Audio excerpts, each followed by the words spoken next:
All right, welcome to today's session. Still on Introduction to Power BI Desktop. In our last class, we talked about getting familiar with our environments. We explained what each of this icon, what it does, how we can view the files that we've imported. I explained that this first part is the report. This is the table. So the table allows you to see in detail the columns that you have in the data set. Then you have the last one here, which is the model view. So the model view allows you to see the relationship within your data set. So coming back here, we have the visualization where you can pick different visual for your graphical representation. We have filters right here. We have fields right here. Currently our field is empty because we don't have any data sets here. So coming back to home, we have get data, which we can use to import different file formats. We have inserts, which we can use to include different charts and styles. We have modeling. None of this is coming up yet because our data is we currently don't have any data sets. So today we're going to learn how to connect to a database. So now before we learn how to connect to a database, let me show you the database that we want to connect to. So this is my Microsoft SQL Server Management Studio. I have my local host here and the name of my machine here. So I'm just going to connect so you can see the database that we have here.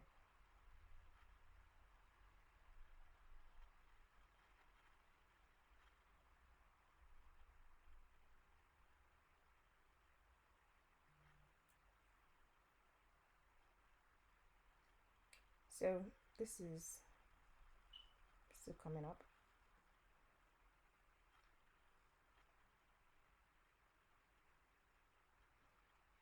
So if I click on to these databases, I can see the database I have currently. I have AdventureWorks 2017, AdventureWorks 2019, AdventureWorks Data Warehouse 2019, and Product Sales. So let's say for instance now we want to use one of these data sets in my Power BI environment. So all I have to do is to connect my database to Power BI. So this is why it's important and essential to have understanding of SQL before working on Power BI, because oftentimes when you have to work with large data sets, you'd want to import or connect to a data source, and if we don't have access or knowledge to that kind of knowledge bank, then it could be very tiring, finding our way around it. So I'm just going to click on here. I have four options right here. Import from Excel if I want to import an Excel file, import from SQL Server, which is what I'm about to do now. Paste data into a blank table. That's if I want to create a table from Power BI. Then try a sample data set, which is a data set from Power BI. So if I click on here and I say load sample data set, it's going to give me suggestion of sample data sets that is available. You can see financial samples is here, and then it's going to connect to that, and I can use that if I was just practicing and I didn't have any data set to work with.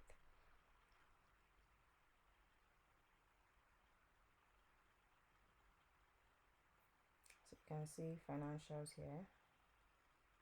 This data set is available online, so if you just type sample data set on Google, it will bring out this particular one for you. So it's not much of a big deal, it's just something to work with. So I'm going to cancel this for now. And if I wanted to create a table from scratch, this is your go-to, but I'm much interested in this particular one. So I'm just going to click on import data from SQL Server.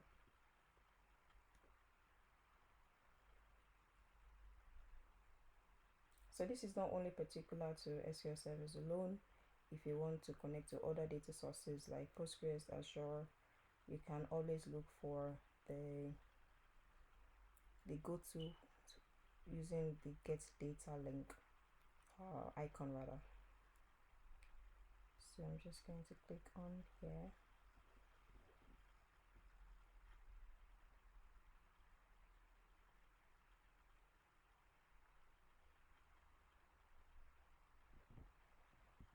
And then it's asking for my server name, this first part. So I'm going to go here.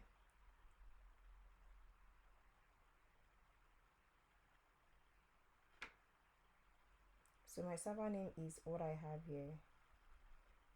Though here it says localhost. So if I copy this and I paste it on here,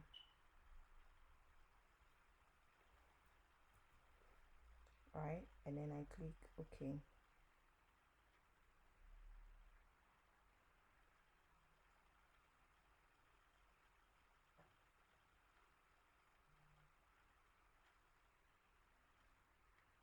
So this, you can see that my username is initially desktop GHH, this Rukayat Balogun, and then there's an alias localhost as my server name. So it needs this server name,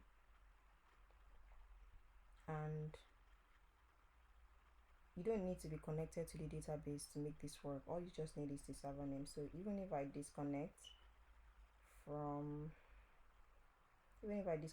this database, my connection will still be very much valid. So I'm just going to close this and close this. So I have 3 AdventureWorks database here, and then I have the product sales. So I'm just gonna pick one randomly. I'm just gonna pick data warehouse, this one. So if I click on here, this drop down beside, it shows me the tables that I have in that database. So in this adventure data warehouse, I have DIM account, DIM currency, and if I click on one of them, it's going to show me the overview of what is in that table. So if I click on accounts, I have this. If I click on employee, I have this. If I click on products, production, I have this. So if I click on this, you can see I'm able to see the overview. So if I wanted to import all the tables in this particular database, I'd have to click. So it's possible that you don't want to import everything, because the more table you import, the more it becomes, the more time it takes to load the data into your current working environment. So I'm just going to pick a few tables that I think I need. I think I'm going to need account, I need customer, I need the employee data, I need the production, I need products, I need products of category, I need reseller, I need fact internet sales, sales reason. I think that's all for now.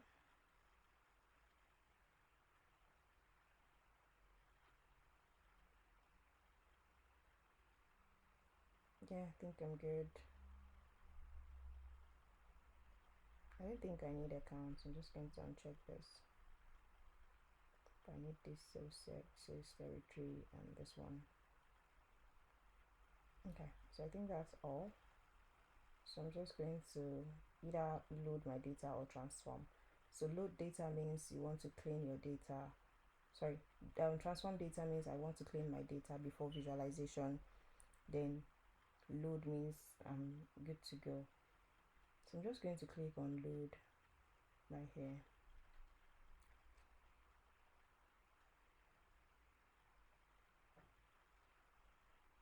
So let's wait for all of this to get loaded into our current working environment.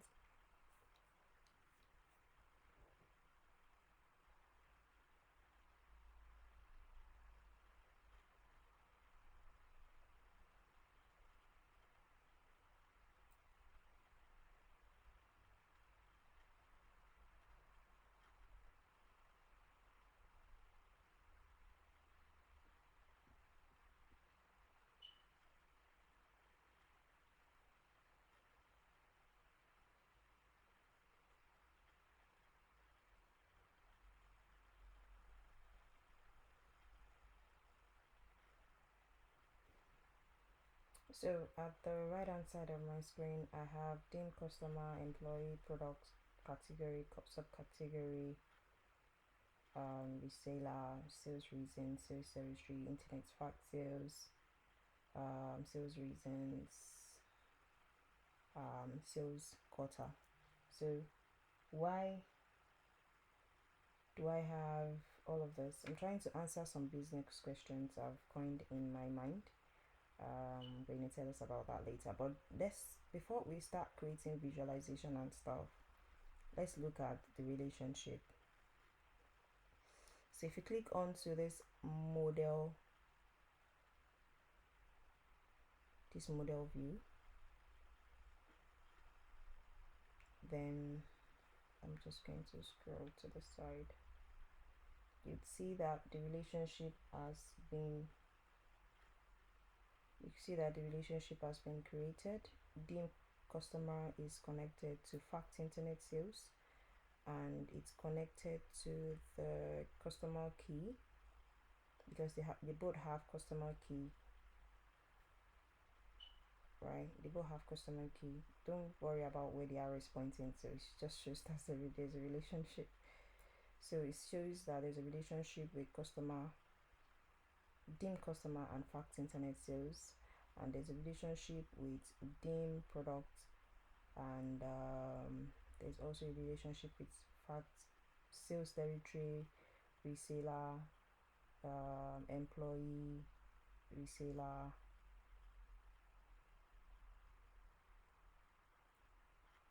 then product category. So without manually adding this, sometimes we would have to manually, create the connection, but oftentimes Power BI detects the connection, so we don't have to worry about creating the connections ourselves.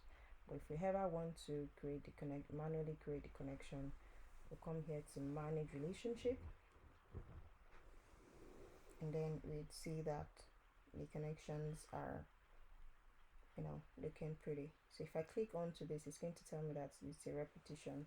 You can't directly create a relationship between fact internet and dim because an active set of indirect relationship already exists. So there's no need to create a direct relationship because the tables are relatively intertwined. There's a relationship with them. So what this means is that we can fetch information from all these tables, even though some of them don't have things in common. For example, if I go on to my table view here,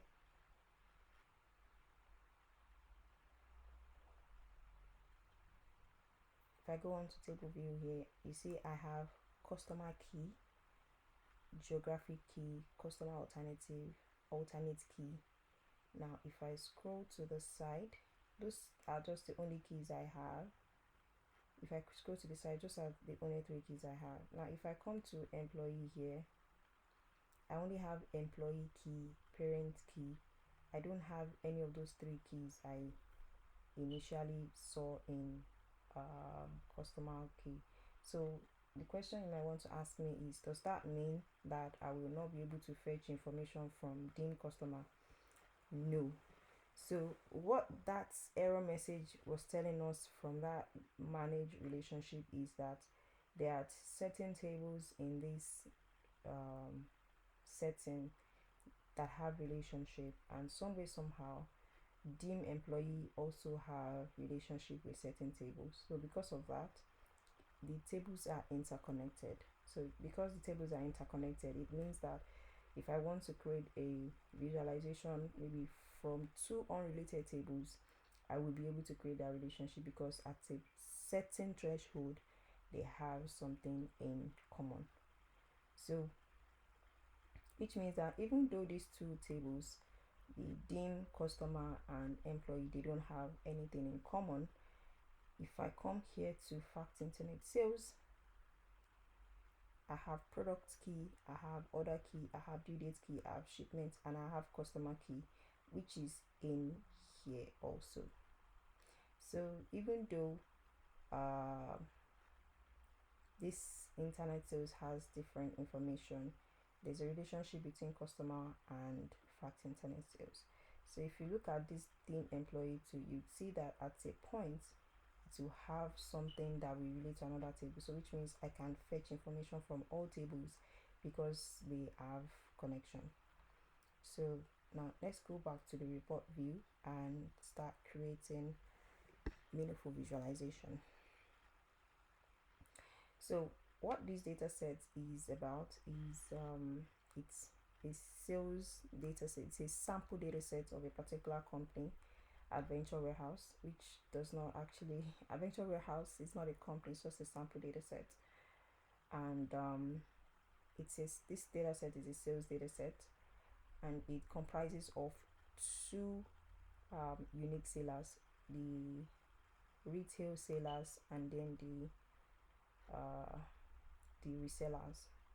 So which means that some persons are getting the products from the manufacturer in bulk, while some persons are getting it in the ones that are getting it in bulk are selling to people that will go and resell. So those ones are selling in units. So which means the resellers will buy in a larger quantity and we sell in smaller quantities to the retailers.